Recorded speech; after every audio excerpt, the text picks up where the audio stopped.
welcome back to the Flipping the Bird Sports podcast. I am Ryder Martin, and as always, I'm joined by my assistant, Luke. How you doing this week, Luke? I am very excited. It's been a long 3 weeks or so. It's felt like a year. You get really busy covering all the action that we've gotten the, privilege to go cover the last couple weeks, and turns out you don't have time to go film a podcast episode, but, we're here now, and we have a lot to talk about. So, of course, starting with the biggest event in North American sports, in my opinion, for the last couple weeks, we have March Madness to cover, of course. And we, of course, got the opportunity to cover the Sweet 16 Elite Eight. But first off, Luke, I want to start by asking you, how is your bracket looking right now as we enter the Final Four here? Well, admittedly so, this is what I don't like to do. I do not like to fill out full brackets because I think March Madness is a ridiculous concept. And it's fun, and it's pure madness.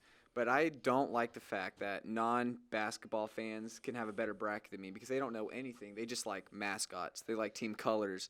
They like the states that the teams play in, and that's who they go for. And I can think of statistics and players and player efficiency ratings, and then I'll still lose because it's straight madness. So this year I did not make a full bracket. However, I made a quarter bracket, as in we covered the South region. They came through San Antonio, so I made a bracket through all of that, and I was actually pretty successful. I went 3-1 through getting three of the four teams predicted correctly to come to San Antonio, and then in those games I did have Villanova winning it all and advancing to the Final Four. So in this South region, I did fantastic. Yeah, so I will say, I do it two ways. I do a bracket with my family that's filled out round by round. And I do the stereotypical, full bracket fill out. The round-by-round bracket's going okay. Gotten some right, gotten some wrong. The full bracket for me is on fire at this point. I was looking good up through the Sweet 16, and then Gonzaga lost, Arizona lost. Kentucky lost in the first round. I had UCLA, actually, from that region. Oh, from the regional? Yeah, okay. So I was looking good. So those three teams lost 3/4 of my Final Four. Kansas is the only one I still have alive. And everything. So, my bracket's pretty much on fire. It was okay for a while, and now it's not so okay. But, that's, to me, part of the fun of March Madness, right? Is seeing, the upsets, seeing how close you were. Because nobody's ever going to get it perfect. I'm with you in that I do find it mildly infuriating that, people that don't know basketball can get a better bracket than me. Yeah, I don't like that I put a lot at of work all. into mine. I look at the matchups. I'm looking, like you're saying, the player efficiency ratings, everything. I do my best to try and be as perfect as possible in what I think is going to happen, not just pick off feel. And then inevitably I get, beaten by, Joe Blow off the street that, doesn't follow basketball for, 11 months of the year and, just, picks the school that he went to, his alma mater. Yeah, like he picked the school that his mom's sister's boyfriend went to, and he likes the mascot, and it's absolutely ridiculous because, honestly, Gonzaga and Arizona, they were the two best teams in basketball. Clearly. They had the best stats, they had the best resume, and both of them were out in Sweet 16. To teams that you wouldn't necessarily expect heading into the tournament. Maybe with the I think that Arkansas being Gonzaga is a big surprise. Houston being Arizona, Houston being a 5th seed, okay. But Houston doesn't have anybody 10, that's projected to be drafted, and Arizona had 2 guys in the first round, and Benedict Mathurin, he was projected to go top 10. Yeah. So I think it's absolutely ridiculous. And I do have to say in defense to myself that the only team that lost that cost me that perfect 4-0 ranking going to the Final Four was Tennessee losing to Michigan. But in my defense, Tennessee was favored. They were minus 21 and favored by 5.5 points. Michigan just did not have a good resume. They didn't to me. No. And there was drama with Juwan Howard. They've been injured all season long. And yeah, it they fell beat well Tennessee. short of expectations. Yeah. And Tennessee was, a 3 seed, but they were widely, thought of as being underseeded. Yeah, everyone thought they could be a 2 seed and rival Arizona. So outside of a 1 seed, maybe. And honestly, I was more sure of that pick than any. Honestly, besides Villanova because I had them going out, but then Tennessee was right there. They cost me the perfect 4-0. I know you only went 1-3, so it would have been awesome. But yeah, we're not going to talk about the Loyola Chicago pick and trusting Sister Jean 1 times too many. No, we're just not going to get into that and all. But I wanted to talk about because we did get the chance to go cover the Sweet 16 Elite 8. So just what were your general impressions and experiences getting to do that and everything. It was an experience of a lifetime, and you could call it unfair if you want. Being 3 hours from Houston, those Houston fans traveled. There was Cougars all over that stadium. They packed it. They said it was like 18,000 people, and it was just absolutely awesome. You got to see the Dream show up, Jimmy King and what's his name, Jalen Rose. Yeah, they Jalen showed Rose up, walked right by us and everything like that on yeah, the way. it was just awesome. It was so cool, and getting the great seats we did. Oh, yeah. Like shout out our athletic department Oh, for yeah, they really, setting us up, getting right behind Brian Anderson and Jim Jackson, and then the next day they were like, oh, we have to give priority to national media, and they give us courtside. Yeah. So I was like, okay, I'll take this. It might be better, honestly. So Yeah. it was just fantastic and a great atmosphere. Yeah. I mean, definitely hats off to the athletics department for not just, giving us, good coverage and everything like that, but like just San Antonio media in general. Mm-hmm. Like they always do such a great job, even for these national events, of giving, San Antonio local publications that are covering them consistently, good spots and everything like that. You have to take your hats off to them. I think that like the experience was just amazing. I thought, being in that, arena and getting that energy in March, especially when Houston knocked off Arizona. And you always see on TV that upset moment and everything, and then you got guys, like Jamal Shea, gesture into the crowd after they knocked him off and everything like that. I mean, those are just those magical moments. They're like, man, I love what I do. Yeah, exactly. And just seeing them in the hallway, and then the losers and winners going into the media interview room, it was just awesome, and great things we can put on our resume, and it was awesome. Yeah, and then I think, talking about the games, I thought that, honestly, I felt a little robbed at points. It didn't feel like great basketball at times. I thought that Villanova versus Michigan was a little sloppy. Houston versus Arizona was probably the best game, but even then, Houston dominated that game from, wire to wire. And then Houston and Nova for, the Elite Eight was just sloppy basketball. Yeah. I mean, there was some good defense being played, but, I mean, it was just rough. I mean, Villanova shot, I think, was 28% from the field. Houston was like at 29%. I mean, there was bad shots all around. Like nobody shot higher than 35% on like either side for anything. It was bad. Maybe the best we had it was Arizona Michigan in the very first half, because we knew Arizona was better and Michigan was only beaten by 4 points, and it just felt close in the first half. But then the second half, it really didn't feel competitive, even though Michigan they lost by 8 points, whatever. But that game was fun. Houston, Arizona, that game had some hype to it, number 1 seed, and Arizona has Benedict Mathurin and Dalen Terry, who are both awesome players. And high-powered offense. They were averaging like 84 points a game. Yeah, like many people thought they were the number 1 seed overall, like not just in the region, but they were the best team. Again, that consensus, Gonzaga, Arizona, 1, 2, whatever order you want to pick, those were the 2 teams that were the consensus. Yeah, so having that number 1 seed against the 5 seed Houston with their crowd, like it just felt awesome. So yeah, it wasn't the best basketball, and there wasn't like a buzzer beater that happened or anything, but I mean, we were there. Yeah, and I mean, I thought it was awesome, just getting to see, the net cutting ceremony afterwards, Villanova. I did feel bad because, we saw Justin Moore get hurt and everything there, and it was the strangest thing for me because, you watch it on TV and you see something like that happen, and it's almost like instantly, they're showing the replays and you're like, oh, I know what happened. At least from my vantage point, when he went down and everything, and we know he ended up tearing his Achilles. Well, the Houston team didn't know what happened. No, it didn't look. Honestly, it just looked like he slipped to me. Yeah. And it was only on the car ride home that I got the chance to pull up the video. I'm like, oh, that was an Achilles. Like it was kind of surreal to kind of be in like almost in that media like gray area. It was like, okay, we don't have instant replays just to go in foremost of what happened. They got him off the court and they were like, all right, let's ball in. Yeah. Like Jay Wright in the post-media conference, like they were like, we literally don't know what happened. And they were talking about Colin Gillespie's injury from last season. And like, that was it. They didn't have any perspective on what just happened. And that's really like crazy that we had the real-time viewing that they did, and hope for the best for them. And Villanova will be in the next round. Yeah, which of course brings us to the Final Four. We've got the, and I can't believe this is the first time this has ever happened, Duke versus North Carolina in the NCAA tournament. I can't believe that has never happened before, given how good those two programs have been consistently. Bloods, yep.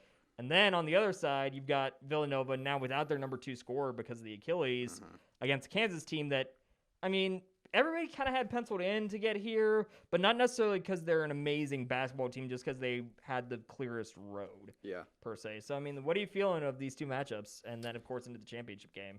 Yeah, well, starting out Final Four, we'll go Duke, UNC. I mean, historic. 2 the most iconic teams and a top 3, at least easily top 5 rivalry in all of sports. Yeah, if we're talking college sports, it has an argument for being the best. Second Yeah, best. the second. I mean, obviously, you think that, the game with Ohio State and Michigan is probably bigger, and that'd be the one that I would say has the biggest, case to be made alongside that, Duke and UNC rivalry. Yeah, but I mean, it's a huge there. rivalry. It's there, no doubt. And, man, Duke, I have them beating UNC. I know that neither team are great. These are how high their standards are. This is probably down years for both. But Duke, ever since that Virginia Tech loss, has just been playing on a different level. And Ian O'Connor, he follows Duke, and he covers Duke. And he said that since that Virginia Tech game, I mean, they obviously, last game at Cameron Indoor, they lost UNC. And they did go through the ACC tournament losing in the championship game. He said that after that Virginia Tech loss, they actually got to practice. Like, it was a distraction type of year, but there was a wake-up call, Ian O'Connor said. And they've been practicing well, and what changed is that Coach K became more adaptive. He was consistent on his plays and playing man, but they started playing zone all throughout the tournament, and they had an impressive win against Michigan State, which a lot of people picked Michigan State to win. And then the comeback win against Tech, I mean, it was nip and tuck all game, but really the last 5 minutes they pulled away, and they looked super impressive. And if you took like that second half against them and the whole game against Michigan State, I mean, they looked almost unstoppable because they have the best players. Oh, yeah, like, they've got 5 NBA Duke. players in that starting rotation right and they always do, yeah. And looking on the other side, I have Kansas rolling Villanova, absolutely rolling. And I picked Villanova to come out the South region because I thought that was a pretty weak region, but Villanova just hasn't looked impressive to me at all. I mean, they barely beat Ohio State. They were up by as big as like 15 at one point, but that entire last 8 minutes, Ohio State was just killing them. And, yeah, they ended up winning by 5 points, whatever. And then you go on to see them play Michigan. I just feel like that wasn't a good test. Like, I just felt Villanova was never in danger, but they were never, like, putting them away. Yeah, and then I feel like every game they won, they were just smart. They shot 100% from the free throw line. They do mistakes. The right things, but they don't shoot well, and they can get out rebounded, but they're just smart. I feel like that now they're playing Kansas. I just think they get absolutely rolled. Like the unimpressive wins, and then Kansas, they were playing Miami, nip and tuck game, and they just blew them out. In the second half, they outscored them 47-15. 47-15. So I don't think that game's close at all. And then we see Kansas and Duke in the championship game. And I go back and forth on that game, and I honestly think Kansas will beat Duke. And it'll leave them with that bittersweet ending of Coach K K's gets run. denied the Hollywood ending. Yeah, he goes through adversity, losing his last game at home, doesn't win the ACC championship game, and though has a couple impressive wins in the tournament, I think he does lose in the championship game against Kansas. Yeah, I think for my part, looking at that Duke and UNC matchup, I think that is very interesting because UNC is playing great basketball right now. For like the last 2 months, they've been on a tear. Really, that only speed bump for them was that Virginia Tech game that they lost during the tournament. And then on Duke's side of things, I mean, they'd been honestly slumping heading into the ACC tournament. I mean, obviously, you're saying getting very unimpressive. Yeah, getting absolutely torn to shreds by UNC and then getting embarrassed by Virginia Tech in the ACC final. But kind of like you're saying, Duke's really grown these last couple games. I feel like, I mean, that Michigan State game was impressive of how they were able to kind of overcome some of that adversity, overcome the pressure, and kind of settle down and close things out. And then I had them losing against Texas Tech. I thought from the moment that bracket got released that, okay, chip on the block, experienced Texas Tech team, this is the team that beats the young baby Blue Devils in essence because they're so young. Well, Duke executed down the stretch, and Duke is looking better. It looks like those kids are maturing right before our eyes. So I think that Duke-UNC game's a toss-up. I think the Duke's going to win that game, though. I think that Coach K does get to the championship game to end his career. On the other side of things, I think that if Justin Moore was playing for Villanova, it's a closer game, but I think that Villanova was essentially rolling out a 6-man rotation before Moore got hurt. So now you're basically down to 5 men, and you're going to need one of your bench guys that hasn't played at all. And they're already not shooting well. They haven't shot well in any of their games. No, so I look at it as Kansas, again, Kansas doesn't even have to be great. Kansas just has to be good enough, and that'll be enough to get them past Villanova in my eyes. And then, like you're saying, I go back and forth on Duke, Kansas. It's like, man, Kansas hasn't impressed me at times this year. But Duke, it's like, okay, are we going to keep seeing Duke show up? Or is like, that pressure gonna like creep back up on him again. Mm-hmm. Like at the very end is gonna be okay. This was Coach K's last home game. This was Coach K's last ACC championship game. Now we know for sure, win or lose, this is Coach K's last game. Yeah. And I think the question is, do they handle that? Because I think that Duke is more talented than Kansas. Of course. But I don't know if Duke will handle the pressure as well. Yeah, and Duke, they always have the best players. Like at least a top 3 roster every single season. But there is a lot of pressure playing there. And because it's March Madness, I mean, crazy things always happen. They probably should be in the championship game or at least Final Four every year. But crazy things happen. This is already a weaker team. And there are distractions. And that being said, it's about how you enter the tournament and how you like close it. And they're hot right now. Yeah, they are hot. You can't tell them anything. They wear Duke Blue Devils jerseys. Coach K is right there, and the world's going to be watching. So maybe the pressure, in my opinion, won't affect them. I mean, UNC is going to have tons of pressure too. Oh yeah. I think that's why I call Duke winning that game. I just think it's that magical of a year, but I think the magic only runs so far. The clock will 2 days strike later midnight, they will yeah. lose. They will lose to Kansas, and I'm very, very excited for next week's recording when I'm proven right. When Villanova absolutely gets demolished, and then when Kansas goes on to win and beat Duke. Fair. Now, obviously, before we move on, I do have to give a special shout out to St. Peter's. Yeah. 15 seed getting to the Elite Eight. First time ever. Is absolutely madness. This is what I love about this tournament. Like I know that there were a couple like commentators, like I think Dominique Foxworthy and everything from ESPN was on there. Like this is why I hate Cinderellas. You know they're ruining a marquee matchup. No, this is why I love Cinderellas. Sure, the magic runs out eventually, and they get absolutely bullied by a UNC team. But I mean, for those first 3 games, it was magical, knocking off Kentucky, being a really good Murray State team, and then Purdue. Like I didn't think they were going to beat any of those teams. Nobody did. But like it's fun. It's fun. fun. That's how you categorize it. It's fun.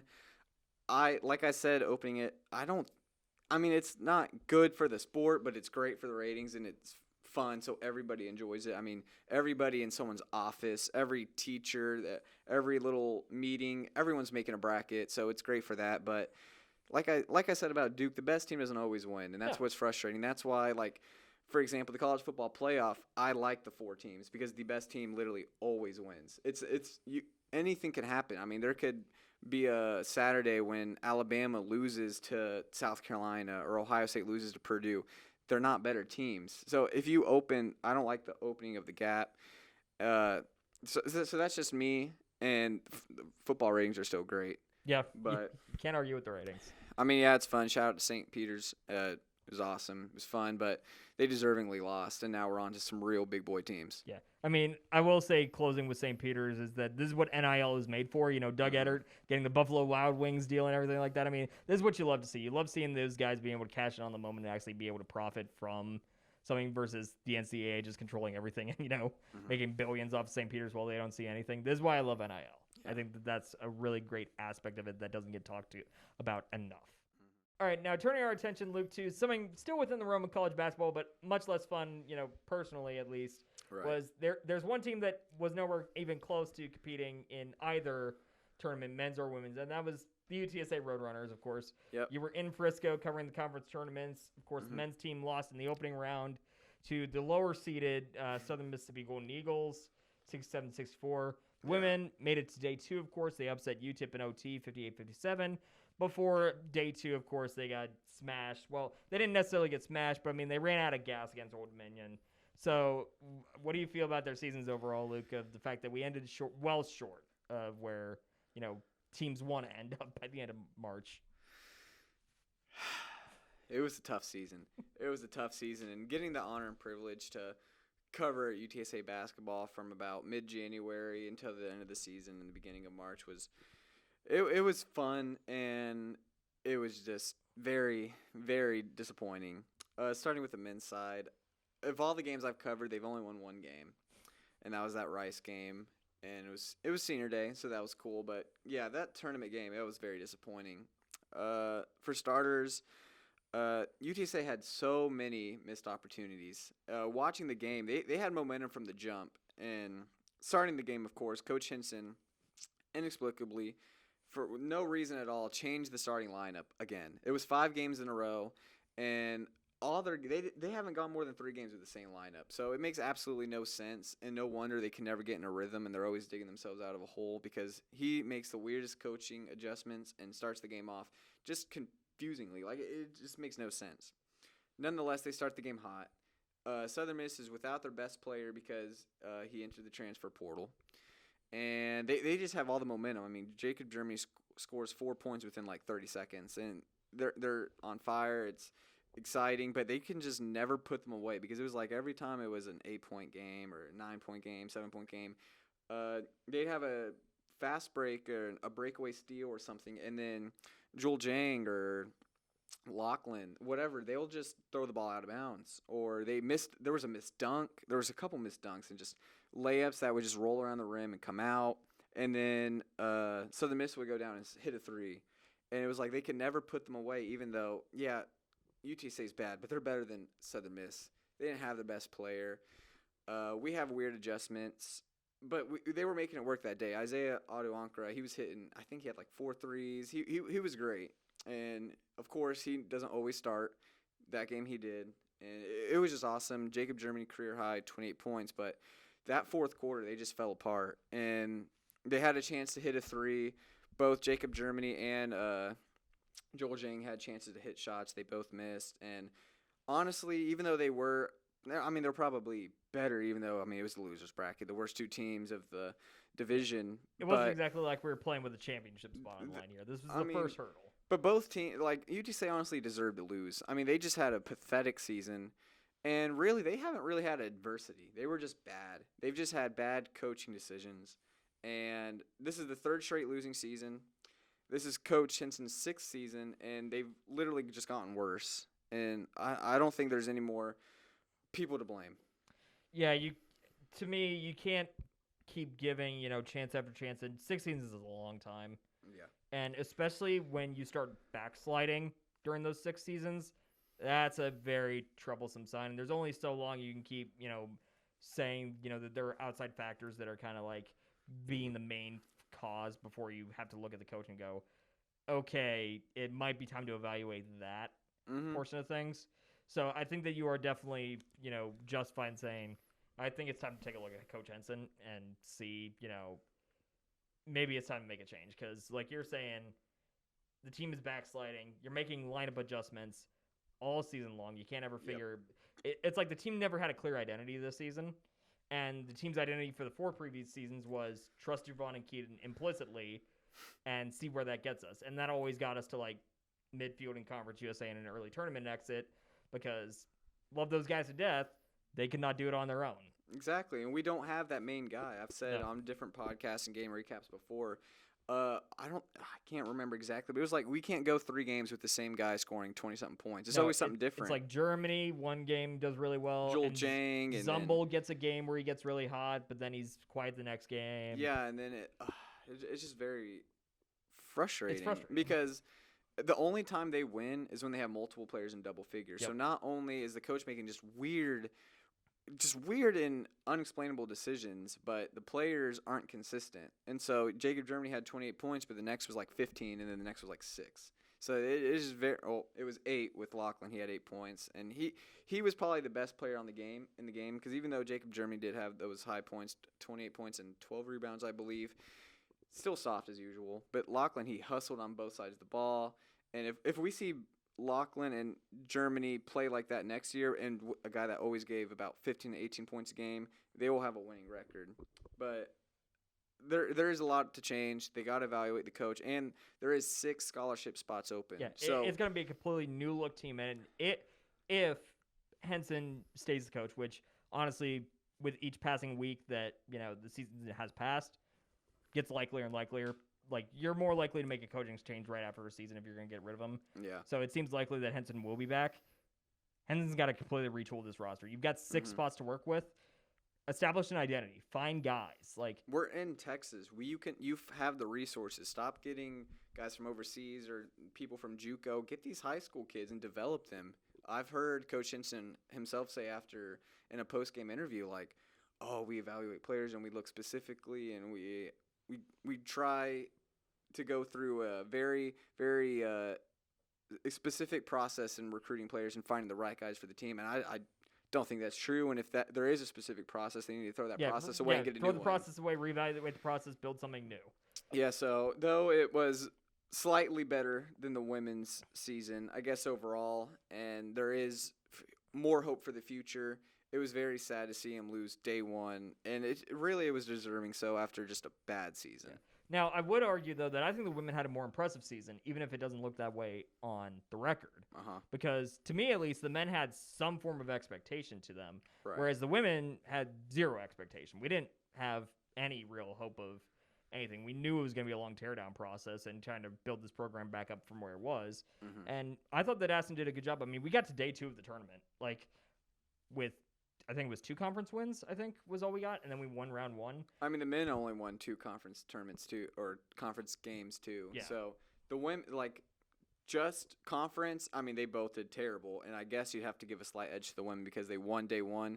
But overall, and yeah, sure, the men might have had more momentum coming in the season because Jacob Germany's back and Lachlan's back. They have a Jordan team. Ivy Curry, who obviously entered the transfer portal and everything. I mean, there was some pieces. There was people thought they had pieces, but they weren't good last year. They just weren't good, and I just think both teams have to be rebuilt. They're just so far from being competent in their own conference. Yeah. And I will give Aston credit, though. I don't know if you've been following some of the recruiting news and everything. We are doing a good job of recruiting locally under her. Right now, I know that we got a player from Steele a couple weeks ago. I think we had another one that I can't remember off the top of my head. But, I mean, we're doing at least kind of like you're saying, recruit locally. Win San Antonio. Obviously, you're not going to get, the 5-star recruit that comes out of San Antonio that wants to go to UT or everything. But there's enough talent here. Again, 7th biggest city in the country. Yeah, or there's going to be talent Go somewhere. up to Austin or drive 3 hours one weekend and go to Houston. You will find a team just in those 3 cities alone, a whole team. They just need to stop worrying about the wrong things and fire the coach. Get a new coach. Coach Henson, you might be a great guy. And he is. But But we look across the hall and we see football having great success and signing a guy to a multi-million-dollar deal while we just are okay with not only playing in a recreation gym, but just putting on a pitiful year for now. If we keep him, it's going to be a 7th year. So and not just that, but then you're moving to the American, which is a basketball conference, straight up, and that will not play well. I mean, if you think it's bad in Conference USA right now, if we keep doing what we're doing and we go to the American, that's going to be some bad basketball. Yep, absolutely. Yeah. So then moving on, you touched on football. Well, we're going to talk some football, of course. Yep. Because UTSA had the Pro Day event. We were there covering it. 30 of 32 NFL teams were in attendance, including Houston Texans GM Nick Caserio, to watch 12 UTSA runners work out, of course, including Tariq Woolen, Spencer Burford, Sincere McCormick, all projected to go in the NFL draft. So, Luke, I mean, what'd you think of the event overall? I have multiple thoughts. I mean, one, I feel like on the outside looking in, you could think this was kind of a weak pro day. I mean, Tariq Woolen, he barely did anything. He didn't do his explosive stuff. The fastest time was 4:49, and then Sincere McCormick ran a 4:60. So it was 4:55. 4:55. It wasn't a day that you would leave saying, "Wow, we have multiple first-round picks." And it might be easy to say that, and all that stuff is true. However, I think it was a great, great day for the program itself. Absolutely. Because we have momentum going into next year, and regardless of the success we plan to have or will have in 2022, I mean, we have some guys that are going to get drafted and just have some love in the NFL right now. I mean, obviously Tariq Woolen and Sincere McCormick, I mean, he was top 10 in rushing all season long. And the NFL, I mean, what's notorious that running backs only have a 3 to 4 year career. So Aaron Jones in Green Bay, he went to UTEP, and he had a career there that was not nearly as great as McCormick. So, I mean, who's to say he won't be successful there? And I think he will be. Yeah, I mean, I've always maintained with Sincere, especially watching him at the Combine, watching him at Pro Day, he's never going to be a guy that's going to blow you away in the measurables categories. He's never going to clock the fastest 40. He's never going to have the greatest vertical or the bench or, whatever drills you measure him on, he's not going to be the greatest. But he's just a good football player. You don't need him to he knows how to play. You don't need him to be great at any of those things, but he can't be terrible at anything. And I think he checks the boxes. And so, there will be a team that loves to have him, even if it's on the practice squad. Just keep him fresh and healthy. Yeah. Obviously, Tariq Woolen, I mean, him as a DB or safety in the league is going to be great with his speed, length, as long size. as they mold him and teach him the position at the NFL level, he's going to be a monster. Yeah, so and I think it was smart he didn't do anything. No, at the I mean, pro day as well. he shot up from being like a day 2, third round pick kind of guy to as soon as he ran that 40-yard dash and as soon as he did that vertical leap, now all of a sudden he's on that borderline, early second round, first round, depending on if a team loves him. Yeah, exactly. Like, you're not going to endanger your millions of dollars you can make, from even chancing, maybe running a lesser time. And honestly, I think the biggest underdog is like the kicker Hunter. Yeah. Duplessis. So obviously, it seemed like the highlight of the day was our kicker benching 25 reps of 225. And even though that might sound like what was the biggest highlight of your pro day? Well, our kicker benched a heavy amount a lot of times, but honestly, I think that was awesome. It's awesome. And he was kicking 50, 60-yard field goals. Oh, yeah, so, I mean, there's really consistently. About the only place where Hunter struggled was the fire drill. Yeah. Where they had him kicking. And even then, I mean, the wind was really killing him out there. Yeah, at times, so I think he had a great pro day. I mean, I think he has the third highest stock of all of them. I think obviously Tariq Woolen, Sincere McCormick. I think Hunter's third. I think I would put Burford ahead of him, Mm-hmm.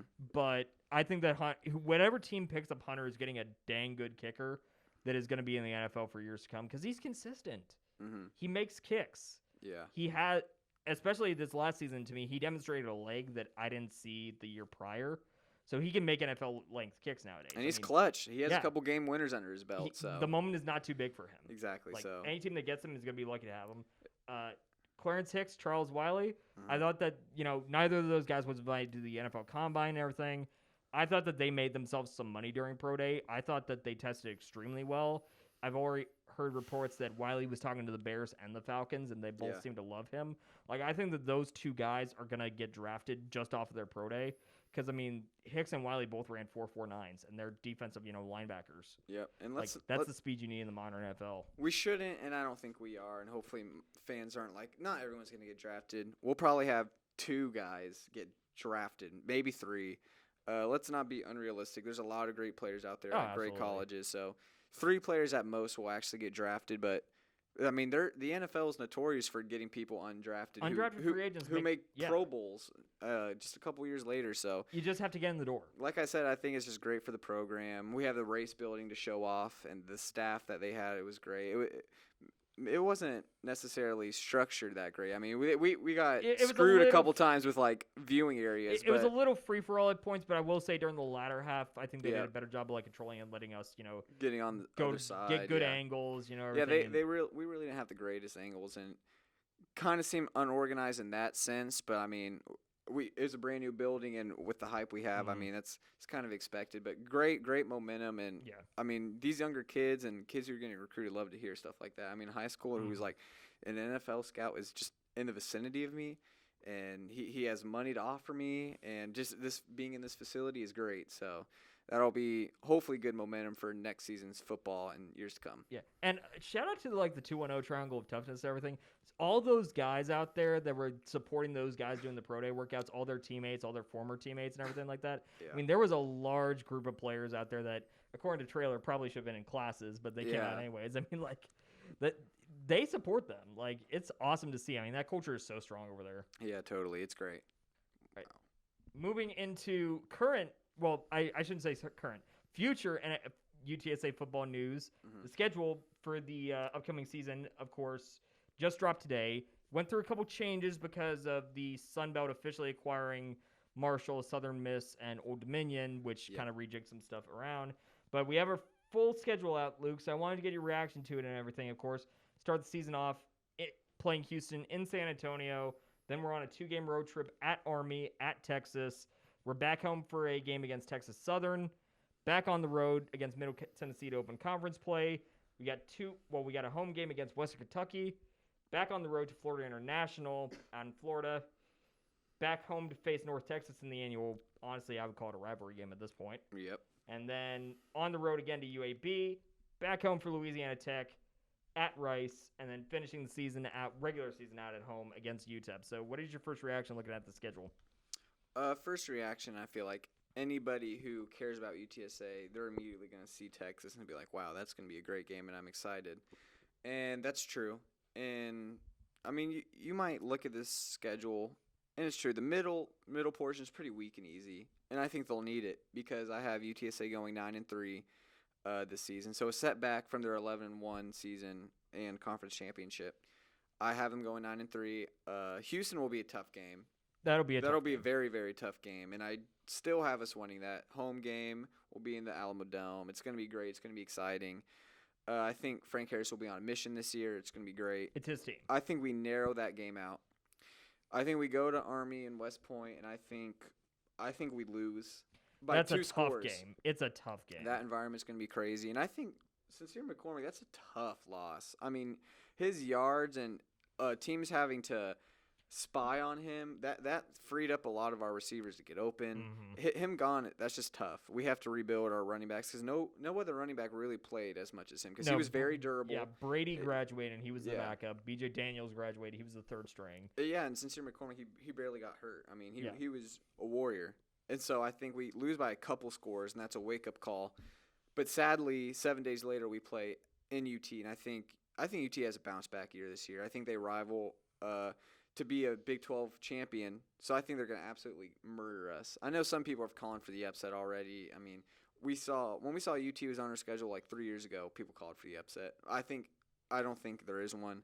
I think we lose by 3 scores, and even if it's not that competitive or it seems competitive in the first quarter, don't get too excited because by halftime it'll be a 2-3 score game. But like I said, middle schedule is pretty weak. You go Texas Southern, TSU, then Middle Tennessee, Western Kentucky, and then FIU. That's a month right there of just beating up terrible teams, which is great, and you need that. We welcome UNT coming here October 22nd. That's going to be a great punchback game, and I think UTSA they'll be better at that point in the season. I think we'll destroy UNT. And then next week, we'll have a bye.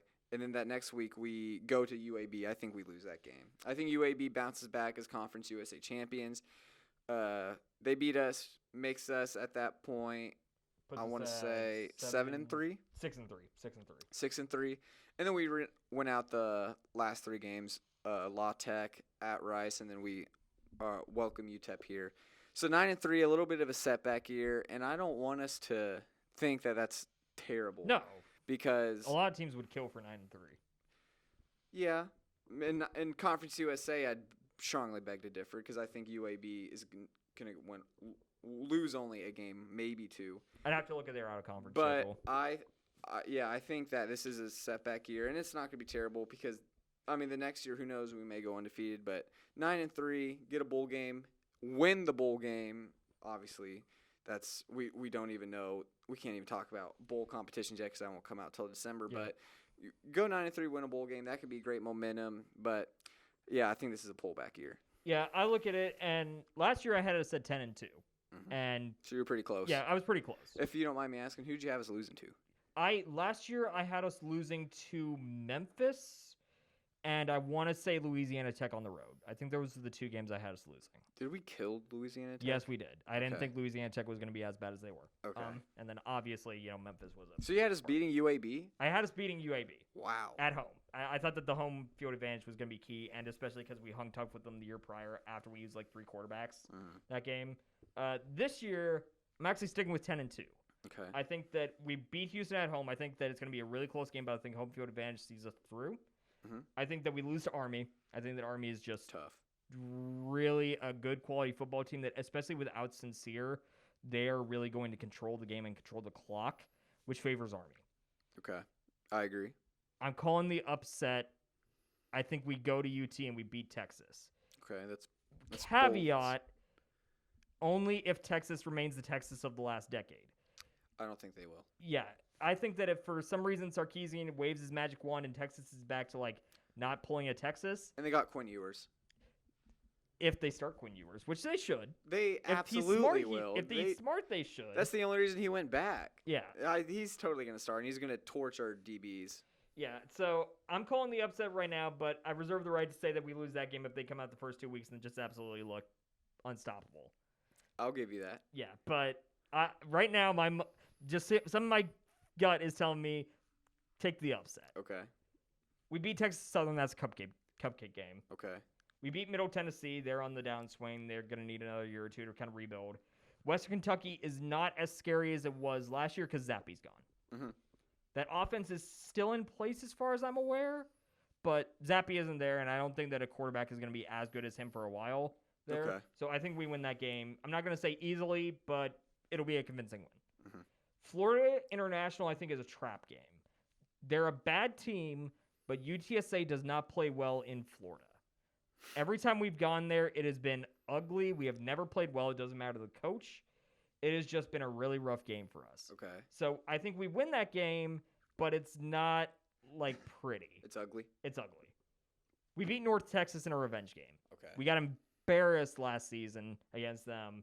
They're coming here. They ruined the perfect season. Yeah, the Dome is going to be loud. Like, unbelievably so. And the last time we played them in the Dome, we crushed them. Yeah. Like, bad. So we beat North Texas.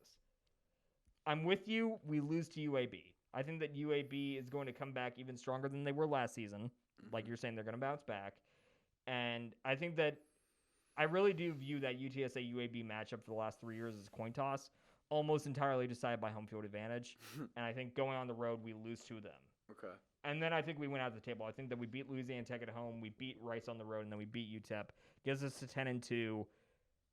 I think that we don't go to the conference championship game because I think UAB runs the table in conference.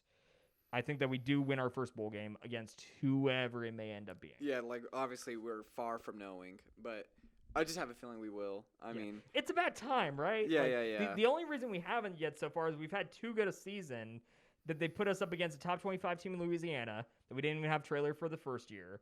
And then they put us up against the San Diego State team that, honestly, if it hadn't been for some injuries during their conference championship game, would have been a top 25 team that would have been going to like a prestige bowl. But we were a top 25 team. We were, but I mean, like, San I don't Diego State was know. also, like, San Diego State was good. You know how I feel. UTSA fans are delusional. But nonetheless, so we agree on everything except Texas, which I think is, I mean, you have a gut feeling, can't argue with that gut feeling. But Sincere McCormick is a big loss, and that's why we, like, honestly, like, both games we lose, like, he's the key piece. Yeah. So I think that's obvious. I feel like, I mean, I wouldn't be surprised if we lost to Houston as well. I mean, they were in the top 25. Houston's a close like, game. all Like, season Houston long. is such close, because Houston is such a good team. Yeah, and we both think we'll beat them and lose to Army, but Texas, I just can't see this game even being close. I mean, why do you is there anything more than a gut feeling, or is it just that gut feeling? It's just that mystique of Texas just eroding over the last decade, where it's like, there's no way that you lose to UTSA.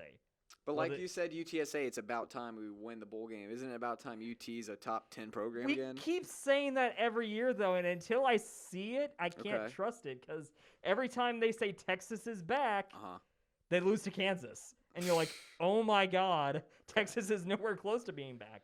Like, we got on Charlie Strong for going 5-7 and everything, and like, oh, the sky is falling. Well, Sark did that too. They went 5-7, and they looked awful those last few games. I mean, Casey Thompson transferred because, I mean, things went to crap so bad for him there and everything like that. I mean, I just can't trust Texas until I see them put a full season together.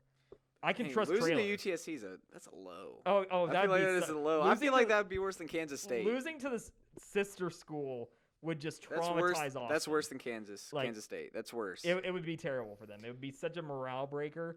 Which is almost kind of why I want to see it happen. In a way, I mean, trust me, I would love to see it. I just don't see it happening. I think North Texas and Western Kentucky are both underrated games. You have the game in the middle being a very close game, FIU, which it probably will be. I mean, just something about us in Florida. The only reason I say it's close is because it's in Florida, because FIU is not a good team. They went 0-12 last. I mean, they were. I don't know if they went 0-12 or if they were 1-11. I mean, like, but they were awful. Like, they had less than like 800 people showing up to their games by the end of the season. I mean, the program is dead in the water.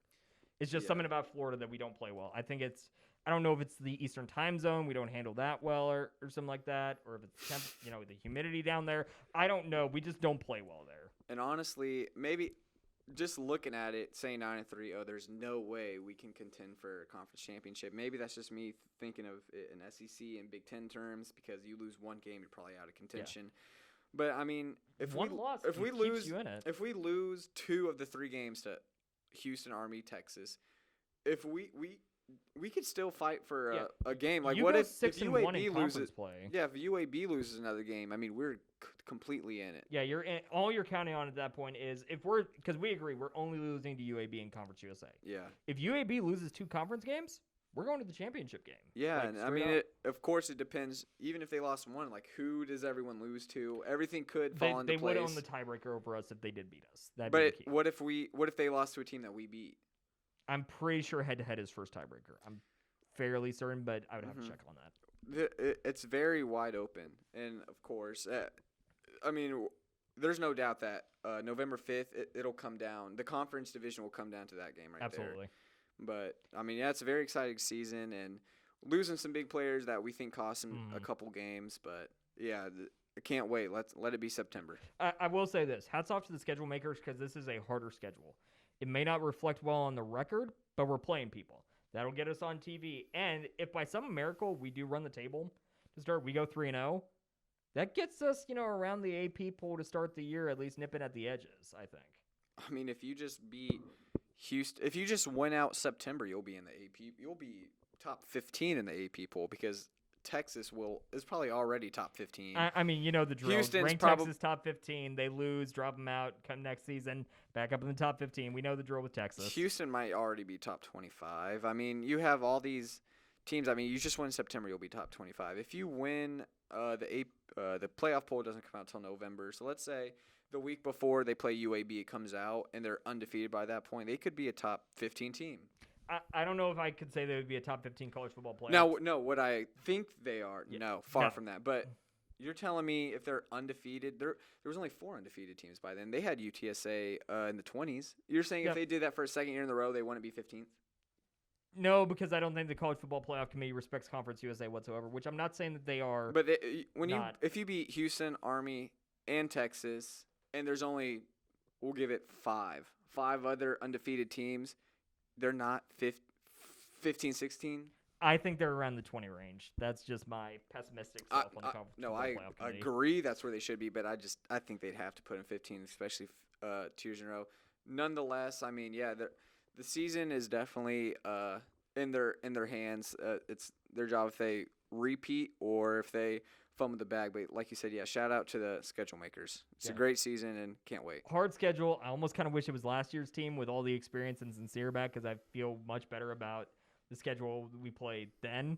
Mm-hmm. But now, I mean, you got new guys coming in. I mean, a completely redesigned running back room, some good transfers coming in from JUCO, good recruiting pool, guys willing to step up. I mean, this team is interesting. It's going to be a fun one to watch. Yeah.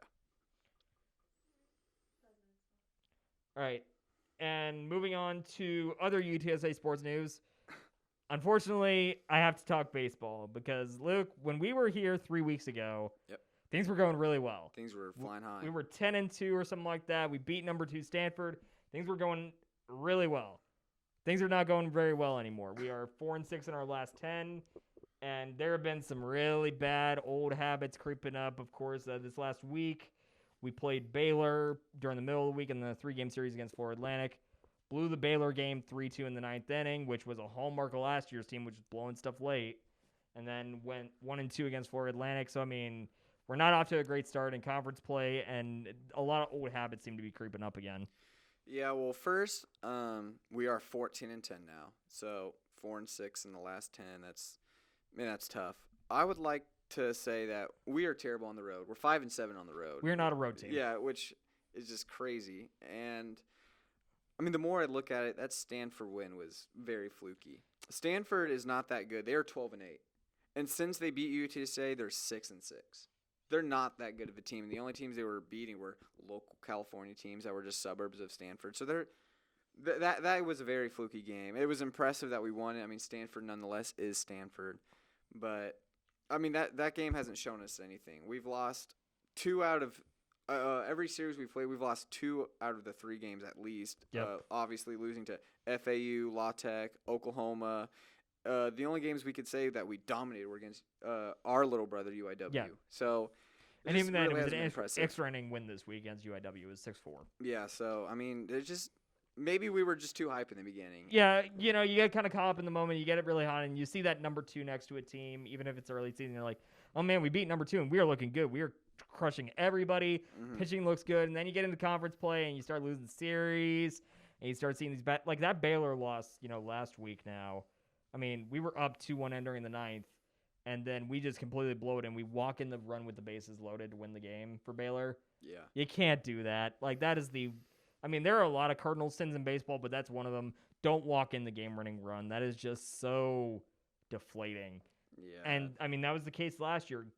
Playing good teams close throughout the entire game, and then as soon as we have a chance to finish them off in the 9th or, the 10th, you blow it.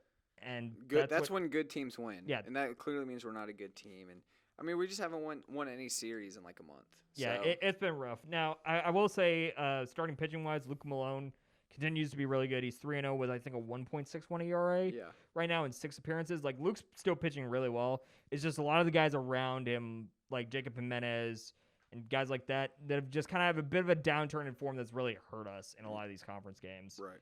So it's been a bit frustrating, but I mean, you just have to keep playing and hope that you can fix a lot of these issues that are cropping back up that appear to be fixed at the beginning of the season. So I think, moving forward, we got a series against Charlotte coming up this weekend.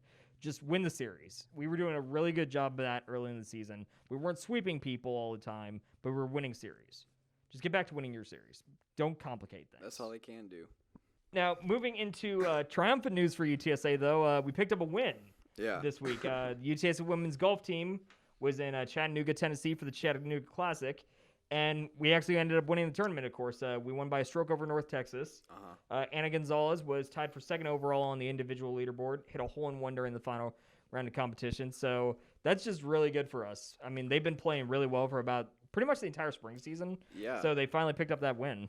I mean, yeah, like, 2 ladies were in the top 5, which is crazy. So 2 ladies were top 5 finishes. Like you said, Anna Gonzalez, she was sitting 2 over par, and before the 9th hole on par 3, she hit her hole-in-one, which is crazy. And that the par 3 17th hole got her even and put UTSA in the lead. It's her 13th career top 10 finish, and that's just crazy. Hannah Holtzman, I hope I'm saying that correctly. She got her 2nd top 10 of the season and 9th of her career. But like you said, they've been doing pretty good all year. Like, just hear this. In their past tournaments this season, they were 4th out of 16 teams in the Trinity Forest Invitational, 3rd out of 17 in the Tulane Classic.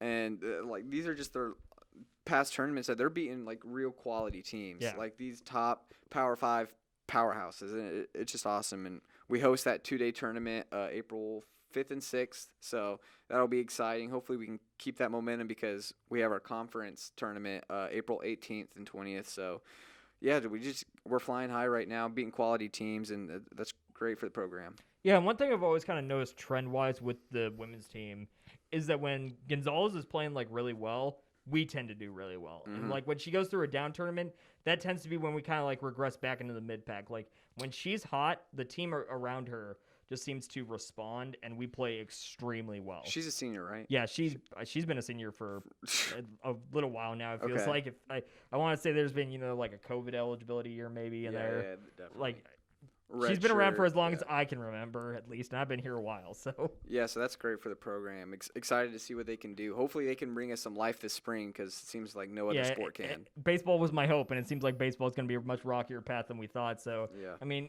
leave it to the women's team.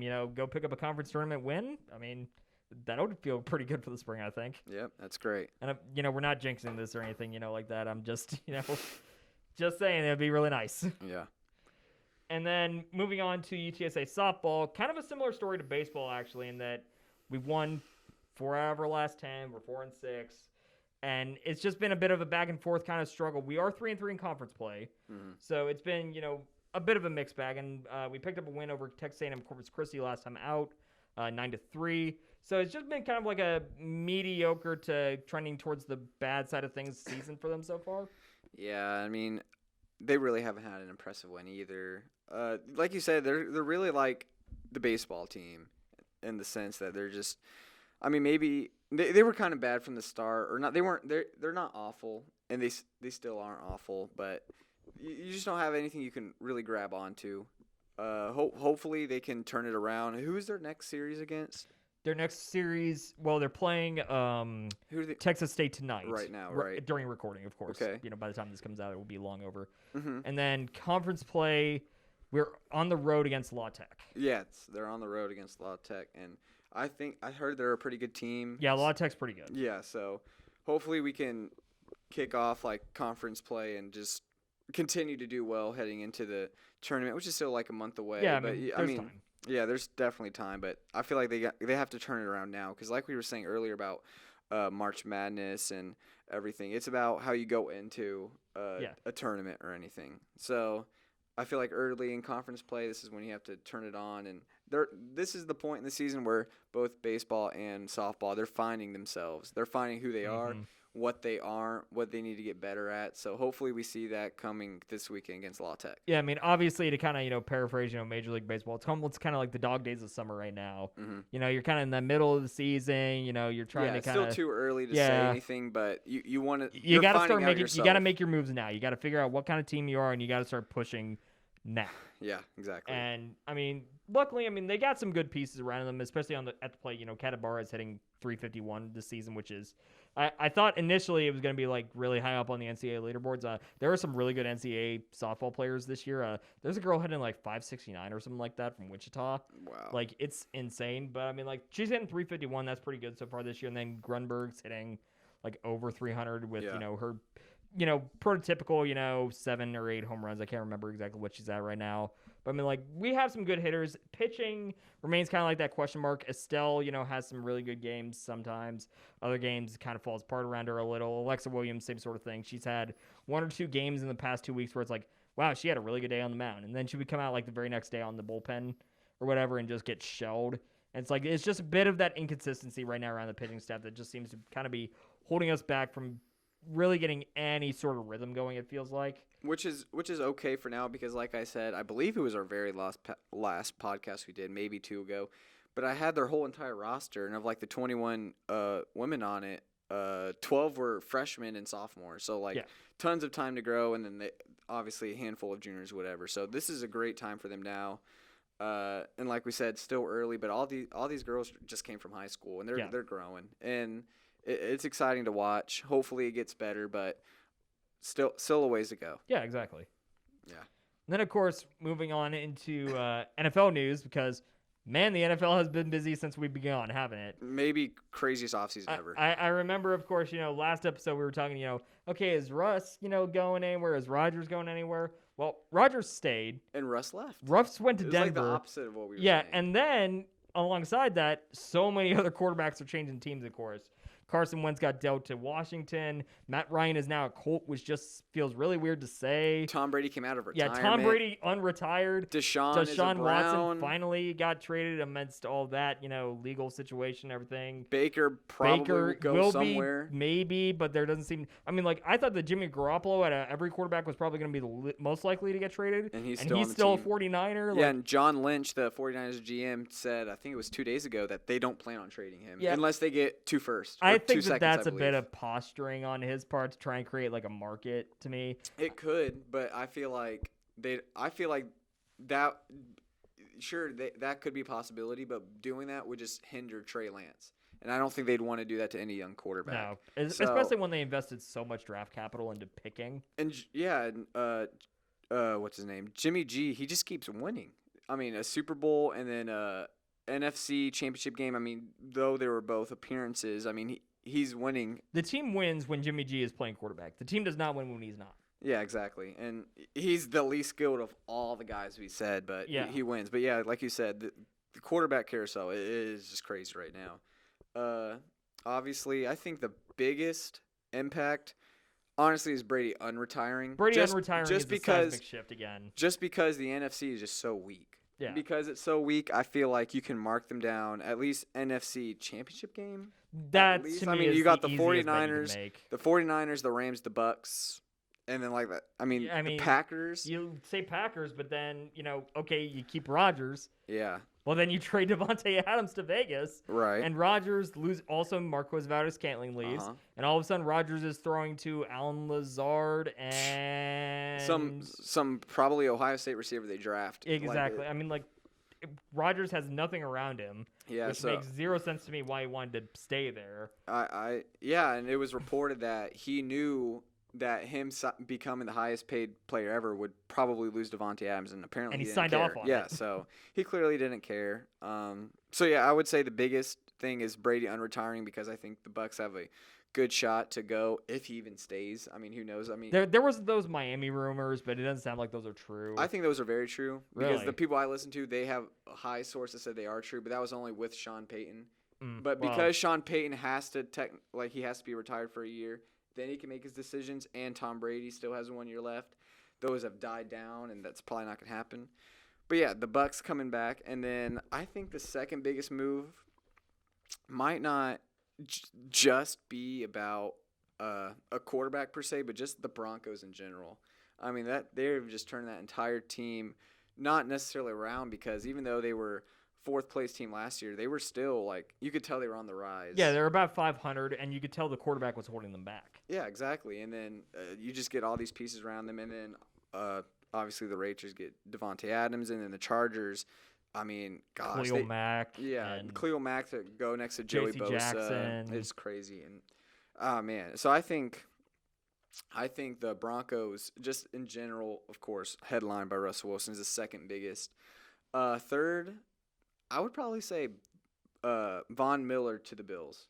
I think because that team will be on an absolute mission, on a mission that they're just going to be killing teams. So what do you need in the late third and fourth quarter when you're up and you need to keep the team from coming back? You need that one guy on the defensive line. You need a defensive lineman to hold you back, and I feel like that's kind of underrated, but it's all of those moves are just so impactful, and they're going to change the league. Yeah, I think that, looking at some of these other quarterback moves, like Wentz going to the Commanders, I don't think that's going to really do anything for him. Carson Wentz, we kind of know what he is at this point. I think that's true, but I think they win that division now. Really? I think the Cowboys are – I feel like the Cowboys completely screwed their salary cap when they gave out those contracts to Zeke and Dak. Yeah, they can't keep anybody. Amari Cooper's gone. Randy Gregory. Gallup got re-signed, to a big deal. They lost Cedric Wilson, who La'el Collins got, obviously moved to a better place. Yeah, that's awesome.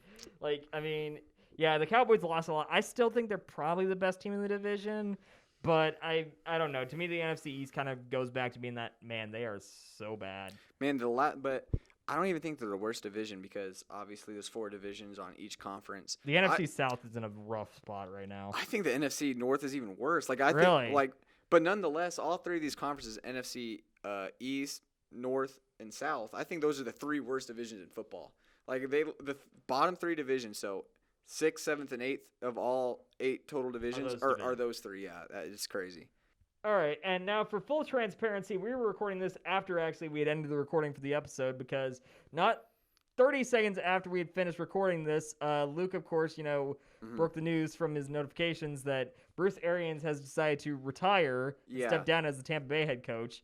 So, Luke, what is your snap reaction to this news and how it changes, everything about the Buccaneers? Well, very first thought I had was Brady's gone. I just think he's leaving, because all their issues were revolving around him and the head coach, and I don't think it'll change that he's gone, because I think it was the only thing that kept him there. The Bucs, it did say that it cleared a way for Todd Bowles to advance to become the head coach, which, I mean, who knows? He is more defensive-minded, and defensive coaches haven't done well the last couple of years just because the NFL has completely changed and gone offensive. So, I mean, we have to see, what they do now. I mean, he's the head coach. There might be a completely different team. He might see the writing on the wall that everyone has a 1-year deal or whatever and just completely say, no, we're getting picks and reloading for the next couple of years. But, yeah, those are just my first thoughts. Yeah, I mean, my snap reaction to it is, like you're saying, this throws Brady's future there completely into question. I know. Because unlike all the reports that I, keep seeing, I think that they did have a strong relationship. I don't necessarily think it was the greatest, but I don't necessarily think it was, bad by any means. I mean, he was always calling them out, though. And I feel like it's different when Bill did it, because he did it behind closed doors. But Bruce Arians would go to the mic, and they'd ask him why they lost, and he would say, "Don't blame me, I don't play quarterback." He would literally say things like that. And of course, I watch a bunch of sports shows, and these reporters have high sources saying that Brady would tell his people that he doesn't like how Bruce Arians handles things. But like I said, I mean, it could totally change my opinion that because he's gone, he might stay now. Yeah. I mean, who knows, because they have the pieces. It just comes down to who they re-sign and what Todd Bowles' vision is for the near future. Yeah, now, of course, you're saying that, Bowles is probably going to get the job. I don't think they should discount Leftwich. I thought that he's been pretty good, and that relationship I know is strong from everything I've read. Exactly. Is that Brady loves Leftwich. So maybe you elevate Leftwich to keep Brady. Like, I think that it does, all of a sudden, we kind of we're like, okay, Brady's unretired. The Bucs feel pretty solid right now. Throw that out the window. We don't know what the Bucs are anymore. Yeah, who knows? I mean, this offseason's far from over. Anything can happen. Crazy things seem to be happening right as we speak. But, I mean, who knows? This could change the NFC now. Yeah. The magic of sports. You can be recording a podcast episode, get done, feel like you're in a good spot, and not even 15 seconds later, you got something new to consider. Yeah, exactly. Yeah, and then, honestly, I really like Matt Ryan going to the Colts from a football perspective. I do, too. I think they're going to win that division. You make all the jokes, it's the fifth, Colts quarterback, different starting quarterback in, 5 years and all that stuff. But, Matt Ryan is still a decent quarterback, I think. I think, too. I think they win that division. I think that they win that division, I think, kind of handily, because I don't think the Titans stick around. I think the last 2 years were the Titans' years to do anything. Yeah. I think that ship has sailed. Derrick Henry's just another year older. Who knows where Julio Jones go, because he might leave. No, they released him. Yeah, he's free agent. Yeah, so, I mean, he could. I mean, these divisions, especially in the AFC, they're just so packed. And the Colts, I think, win that division. Maybe, I mean, we probably don't have time today, but the next episode, we got to have our predictions, our too early predictions. Yeah, the way too early. Before we see basically what any of these football teams actually look like, we got to, break it down. Yeah, so the NFL is going to be crazy. It's already been a crazy offseason, and who knows? I mean, we didn't even talk about Tyreek Hill in detail, and that's a whole nother can of worms. Yeah, exactly. I mean, it has just been so much fun. Yeah. And we still got, obviously, the draft coming, and who knows? I feel like the only bad football news we've had the last couple weeks is that Hard Knocks is going to be featured the Lions. They're featuring the Lions. I don't like that at all. I mean, I think it's okay just because, we get Dan Campbell, which means we're going to get some soundbite about eating an opponent's kneecaps or something like that. I mean, that's the fun little things that you can look up on the internet and just chuckle to yourself about. I feel like the Bills or even the Bengals, these teams that are just on the rise. I mean, the Cowboys was great last year. I wanted another team. I don't think the Lions are going to do anything. I think they're going to be bottom of that division for the 5th year in a row or whatever it is. I think the Lions jump the Bears. You think so? I think so, but I don't know. I think Justin Fields takes that leap. But we're gonna have to talk about that later. Exactly. In depth. But yeah, we're gonna have to make these predictions in a later episode. Yep, and not just that, we're gonna have to come back to these predictions, and go, okay, I was wrong. I foresee that a lot in your future, just like the March Madness scenario. Yeah, well, let's just say that I've had good years and I've had bad years when it comes to predictions. And this has been a bad year for predictions. Yeah.